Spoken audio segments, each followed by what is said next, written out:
Breaking report from ABC News. Israeli defense minister declares a special state of emergency in the country following what he called a preemptive strike against Iran. Did you hear anything about this, Mick? Iran? Is that what you're reporting?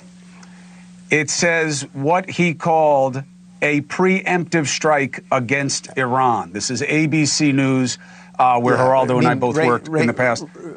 Raise your hand if you're surprised by this. All the signs have been there for the last, I don't know, 4 or 5 days. It started with this impromptu meeting at Camp David. Ordinarily, when Donald Trump goes to Camp David, it's not news. He left Bedminster to go to Camp David, which he would never do. He met with the generals. He met with the state, with Marco Rubio. Then we hear stories about us, removing our people from various embassies and so forth. I'd be curious to know the details, but I'm not surprised that this news is coming out. How is it preemptive, Geraldo? Well, it's preemptive in the sense that Iran has not used these weapons that they allegedly are working so hard to obtain. The thing that I worry about, it makes me sick to my stomach, is I hope that Israeli domestic politics didn't influence this. I hope that Prime Minister Netanyahu is not attacking Iran to take the spotlight off himself. And they don't explain why it was preemptive. Of elections. They don't explain why it was preemptive. They just say, yeah, but that's not preemptive. Iran didn't preemptive hit them first.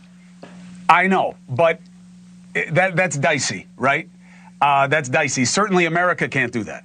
You have to make a show. If you're not going to go to Congress the way you're supposed to, and no president does it anymore because Congress doesn't make them because they don't want the power, because they don't want to be held accountable. But, you got to have a factual basis for understanding that it was about to happen. But we'll leave that until we get more information. The defense minister says following Israel's preemptive strike against Iran, so a missile and UAV attack is expected to target Israel from Iran. And so then what, Mick? What does the U.S. do on this? This is going to be look, as unexpected as it was, it doesn't make it any less serious. It's going to be a long night, it sounds like, in Israel. It was a long night, it sounds like, in Iran as well. Be curious to see what the nature of the response is. Is it escalatory? If, for example, if Israel's attacked the nuclear sites, military sites within Iran, does Iran respond by attacking Israeli military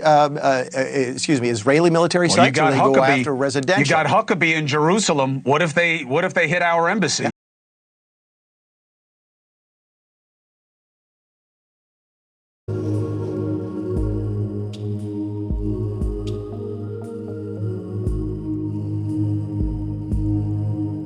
I was there, which is here.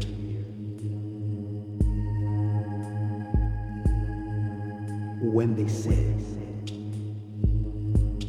let the wind blow.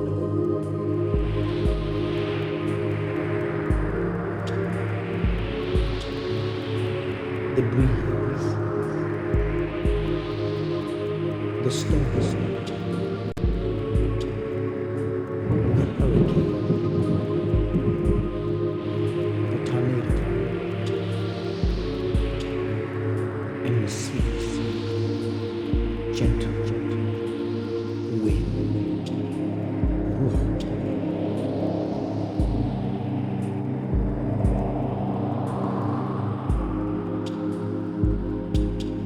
Well, as we've been saying, Israel's assassinated senior leaders of Iran's military and nuclear institutions during its strikes across the country, including the Chief of Staff of Iran's armed forces, Major General Mohammad Bagheri, and Hossein Salami, the head of Iran's Revolutionary Guard. There are unconfirmed reports that Commander Major General Gholam Ali, who ran Iran's military command center, the Khatam al-Anabiyya Central Headquarters, was also killed. Faridoon Abbasi, the former head of the Atomic Energy Organization of Iran, and top nuclear scientist Mehdi Tehranchi have also been killed in Israeli strikes. There's another book that I have.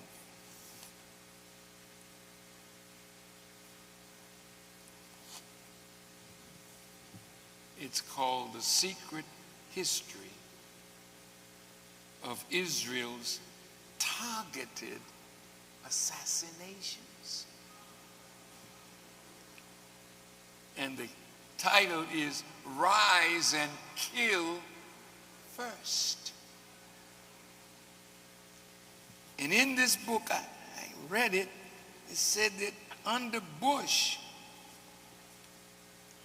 there was 47 targeted assassinations.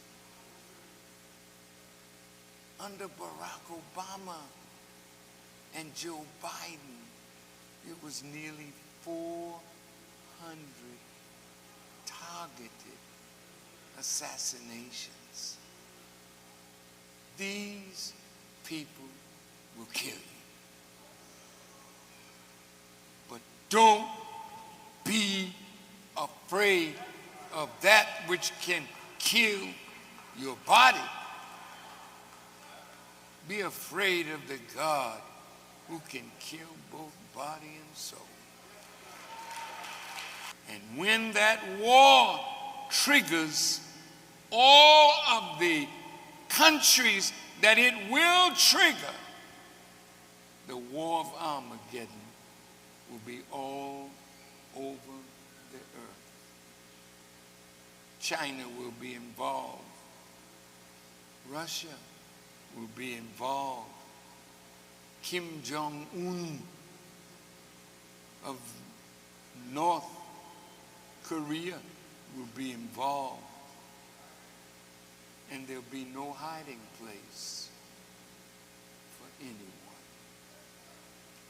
Pray that God will keep you safe. Pray for the life of your children.